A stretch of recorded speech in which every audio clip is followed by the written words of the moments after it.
Rin. Ang tired ko na. Ay wait, close ko muna yung PowerPoint ko. Pilit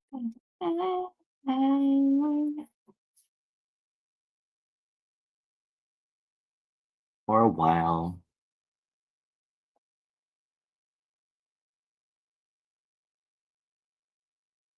Sharon. Ay, ang dami kong Excel, wait lang, nakakahiya. Sabihin ng kalat. Napakakalat naman. Napakadaming bukas, I'm so sorry. I will liquid ng napakakalat. Sorry, madami kasing work. Close. Wait lang, ayusin ko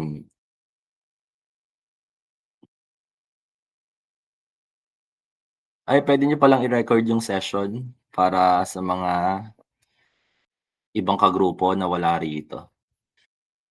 So, puwede na kayong mag-record in 5, 4, 3, 2 ay recording na pala. So, nakita mo yung marami kong Excel, 'yan, share, ayan na. Okey. So, dito tayo sa inyong tally sheet. So, sa inyong tally sheet, magsisimula tayo sa ating objective number 1. So, ang objective number 1 ng lahat is identify the demographic profile of your participants. Tama po ba? So, tama po iyon. So, ang una niyong gagawin ay pakibura po ang example na row dito. 'Di ba yung pinrovide ko sa inyo ay may example na row? Ayan. So, siya po ay makikibura. So, dapat ito ay may example nung una, tama po ba? May example pa kayo? So, ang kailangan pong gawin ay buburahin po siya.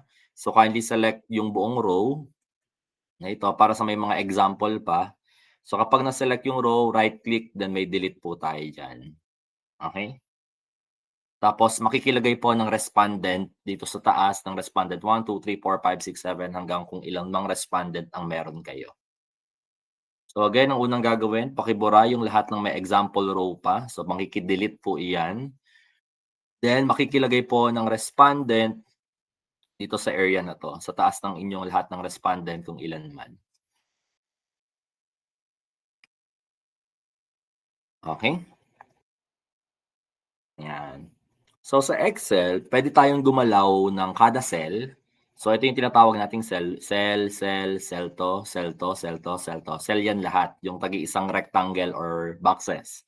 Okey, puwede tayong gumalaw diyan gamit ang ating arrow keys, yung arrow keys na nasa keyboard. Okey, so alam naman natin na kapag pinindot natin ang right, so ayan ay right, right, right, right, right, right, right. 'Pag pinindot ang left, left, left, left, left, left, left, left.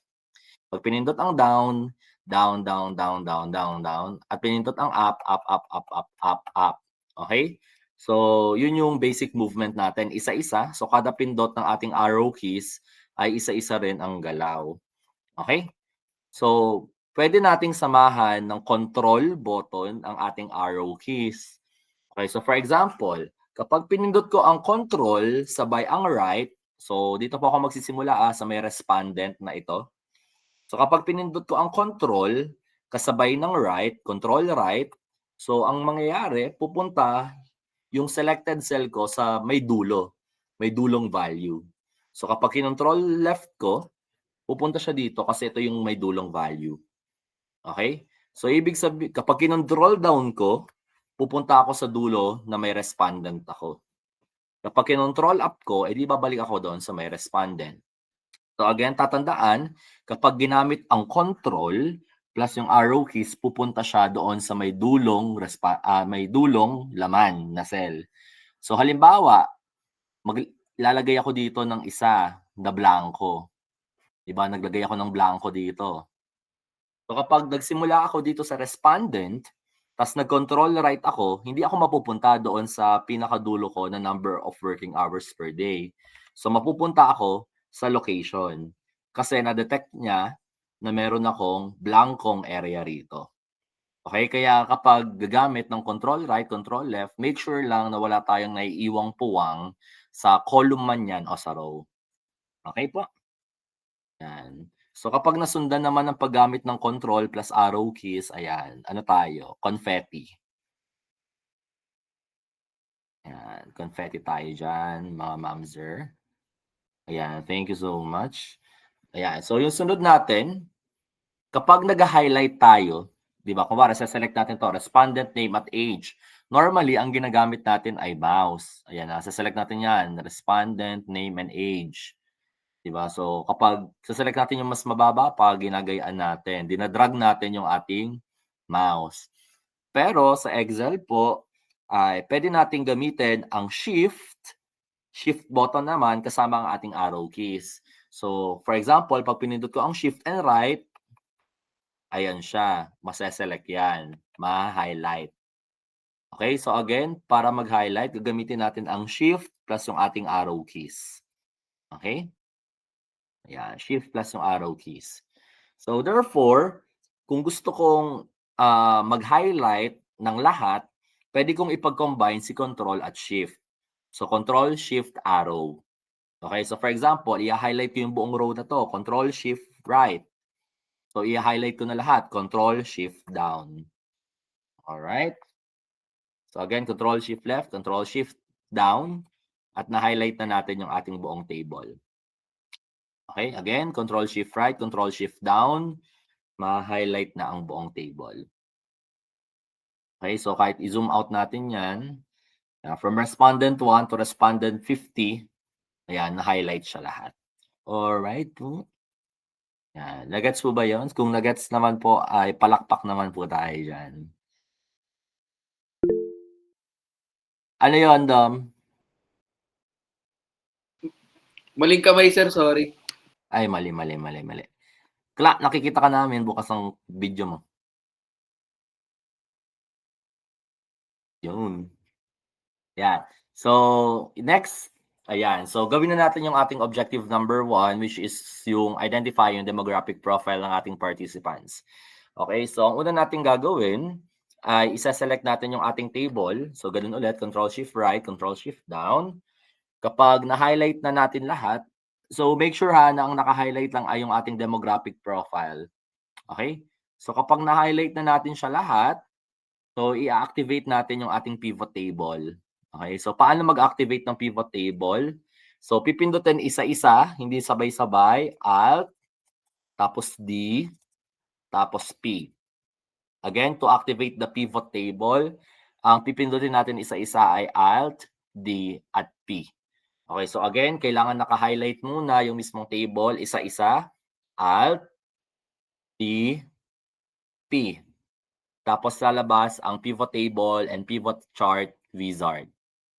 Okay, again, pagka-highlight ng table, Alt, D, P. Ayan, para lumabas ang chart, ay ang wizard na ito. Okay, so next lang natin siya.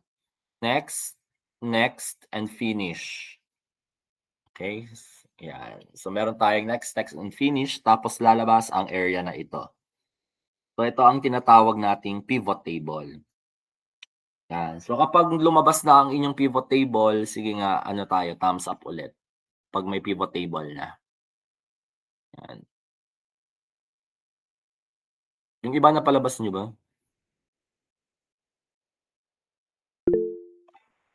Ano yan, Brent? Napindot. Yan. So, napalabas na ba? Uy, ulitin ko ha. Baka magsabi kayo kasi baka maiwan kapag hindi nakasunod. Ulit, i-highlight ang buong table, isa-isa, Alt, D, P. Tapos next lang tayo, next, finish. Next, finish. Tapos lalabas ang ating pivot table wizard. Ay, pivot table mismo. Okay? Hoy, kayo magsasabi ba kayo na iiwan ha? Okay, so ang gagawin natin, ang pivot table kasi ay isang tool ni Excel na ginagamit primarily for pagsa-summarize ng mga data. Okay? So dito, kapag pinindot nyo outside the pivot table, di ba kasi ito yung area ng pivot table. Kapag pumindot kayo sa labas, hindi lalabas yung pane dito. Tapos wala din dito sa bandang taas, di ba? Dito sa taas, wala siyang nakalagay.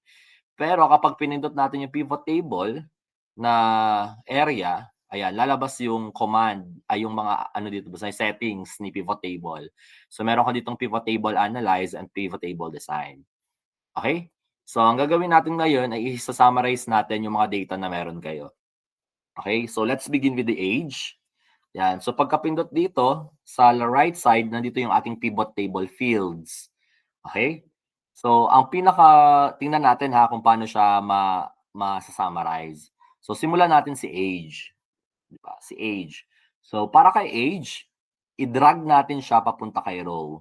Again, mula dito sa pivot table list, kabigin sa gitna, i-hold at i-drag papunta kay row. Okay? So, ang mangyayari dyan, lahat ng unique na age doon sa dataset nyo ay isa-summarize nyo dito.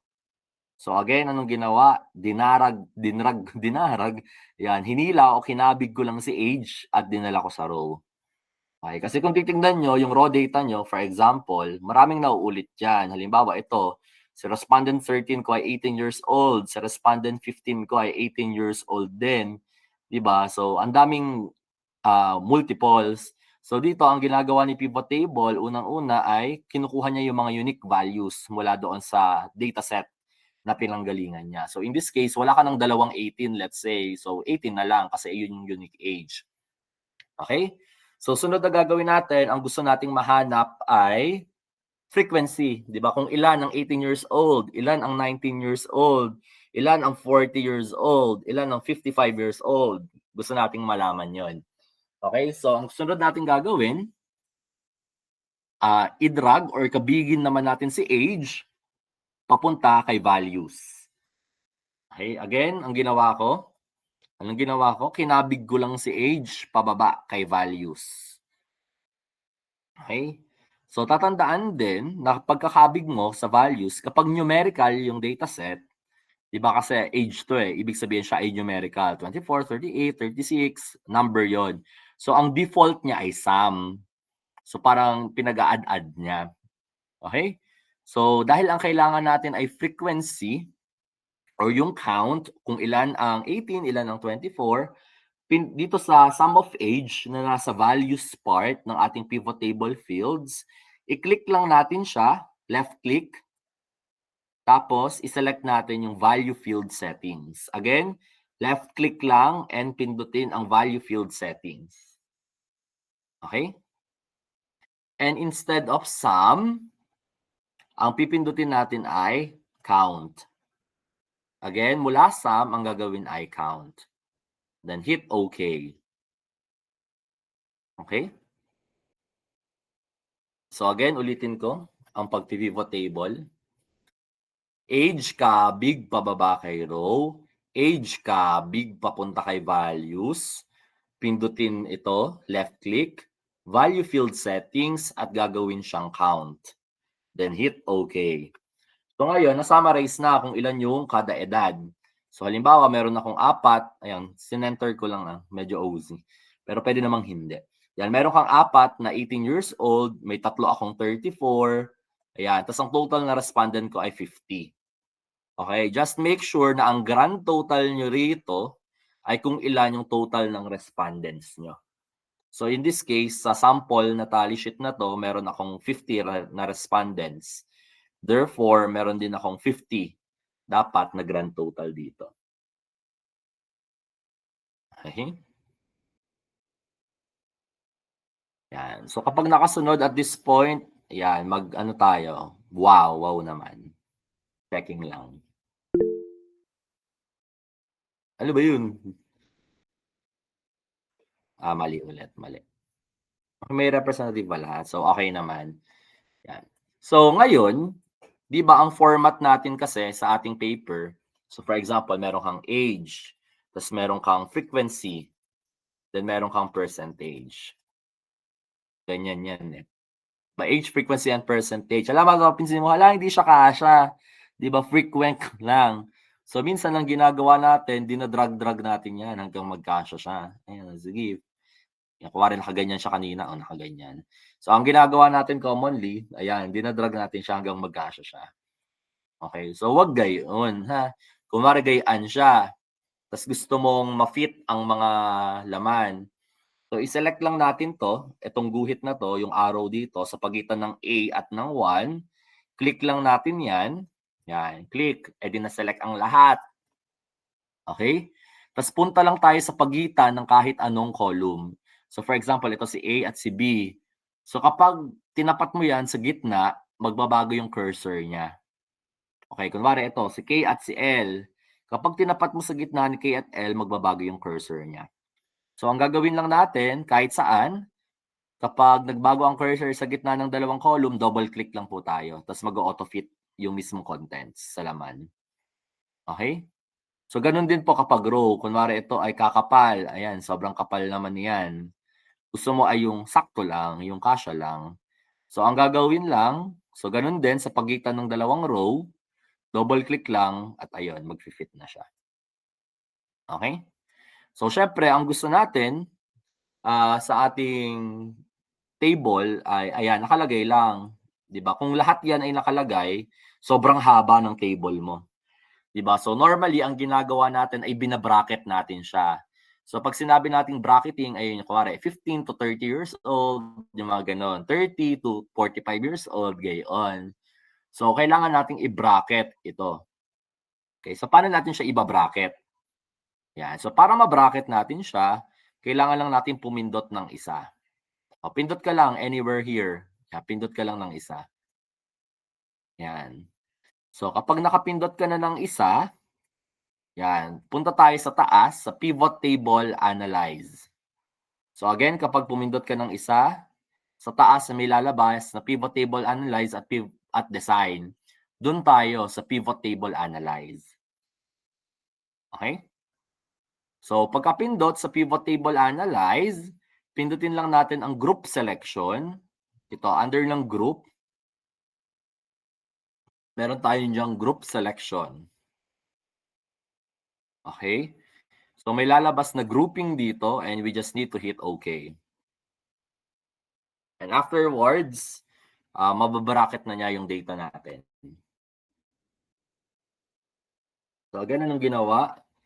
Pumindot lang ng isa kahit saan sa pivot table mo, pivot table analyze, group selection, and hit OK. At meron ka ng grupo. So naka-bracket na siya. Okay? So ang kailangan na lang natin gawin, tanong ko pala muna, na-bracket nyo po ba? Kung na-bracket nyo po ay thumbs up po dyan, please. Yan. Yung isang grupo, nawawala. Yan, perfect. Yan. So dahil na-bracket nyo naman siya, ayan. So ang sunod natin gagawin ay i-copy natin siya dito.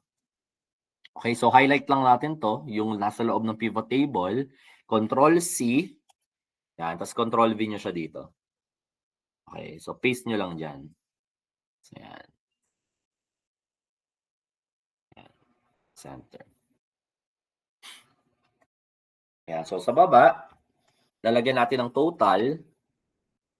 Yan, total yan. So after malagyan ng total, so syempre, ito ay ito total natin. Normally, ang ginagawa natin, pag tayo ay nag-a-add, di ba gumagamit tayo ng sum? Kunwari, equal, sum. Equal sum. So para ma-sum siya, para ma-select pala yung function, pinipress natin yung tab sa ating keyboard. So pag pinress yung tab sa keyboard na nasa taas ng caps lock, kapag tinab yan, ay mali. Kapag tinab yan, mase-select yung mismong function ni Excel. So pwede rin na for example, kasi marami tayong function kunwari sum, marami yan. So kunwari na itapat na doon sa iyong gusto, yan, itatab mo lang siya para yun yung mag-a-appear na function. Okay? So kadalasan na ginagamit natin ay sum, tapos sineselect natin yan, tapos enter. Diba? Pero, para mas madali, pag tayo ay mag-auto sum, ang pipindutin lang natin ay alt equal. So again, alt, tapos yung equal, na nasa tabi ng backspace kadalasan. Okay? So pag pinindot ang alt equal, enter, so ayan na siya.